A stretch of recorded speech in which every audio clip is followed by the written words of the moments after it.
Well, this is going to be a real quick update today because I ran into a significant problem over the weekend here. Uh, I was able to, um, the thread chaser that I got from Summit, the ARP one, did work.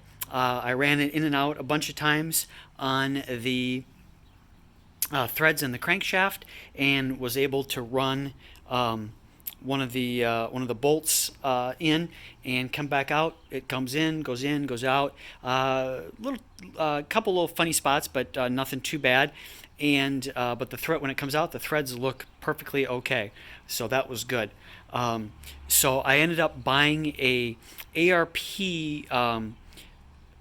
They call it an ARP GT500 crank stud saver, I believe. So instead of using like an ARP bolt, um, which a lot of people use, I ended up going with this stud, which threads into the threads, and then because the threads are all the way at the back, the rest of the cylinder or the crank shaft, um, you know. Because the threads are at the back, the bolt under high torque, I guess from what I was reading, with an overdrive pulley on there and high boost and things like that, can actually flex a little bit and cause some problems. So this stud goes in and besides the threads that go all the way in, the rest of it is the exact same size basically as the opening in the crankshaft so that it is not allowed to flex it all. So it holds it in there really tight, which is good. But so I got that in, got it torqued in, went in just fine, and then went to put the AIT balancer on, and ran into a significant problem here. As you can kind of see, that is the crank position sensor. And there is no room between the 15% overdrive and that crank sensor spot there, so that would not is not actually going to allow a belt in there. And actually, the bolt sticks through, which I did not realize it was going to touch. And so when I was putting this on, it went on a little bit, and then ended up, you can kind of see right there, ended up pushing against it, and I couldn't figure out why it wasn't going on fully.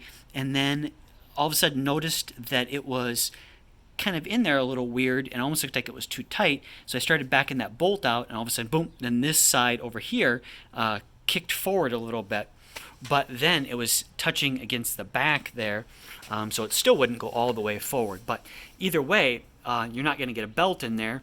And then over here, where the cooler is, because this engine, the GT500, was a race pack car, which is what I wanted, so it has the extra oil cooler. There is not enough room in there for a belt either. So I wasn't sure if the balancer, was supposed to be a 15% overdrive, and VMP never said anything about it.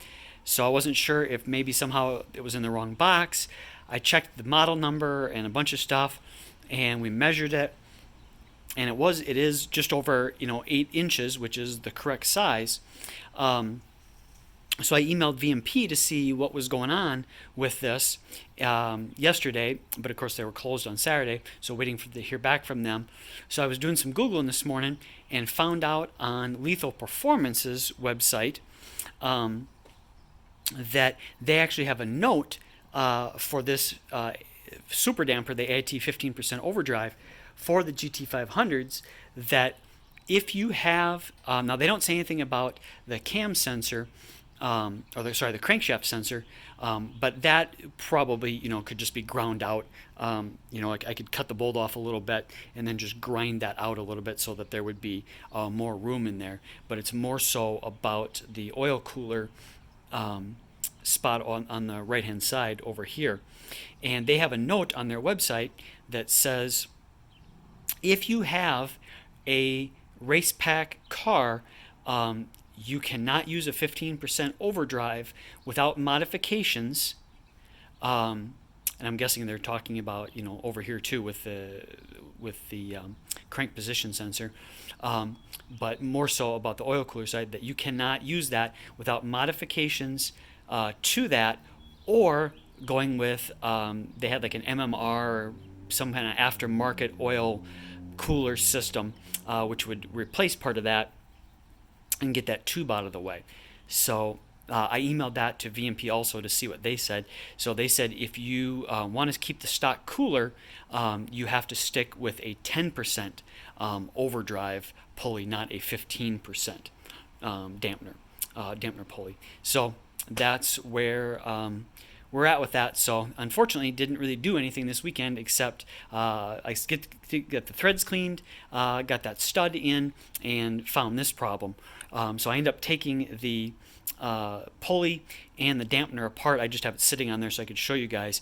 But at least I have the colander on there, so that's at least something. But this is what I ran into, so I'm kind of at a holding standstill at the moment until I find out how we're going to handle this. If they're going to take it back and send me a 10% instead, but like I said, I damaged that one little spot, so I don't know if they're going to take it back or not, or if I have to buy a new one, which is going to suck, because I did look it up, and from like Summit, it's like $300 just for that one piece. So it's better than the 500 and some for the whole thing, but still, that's not cheap.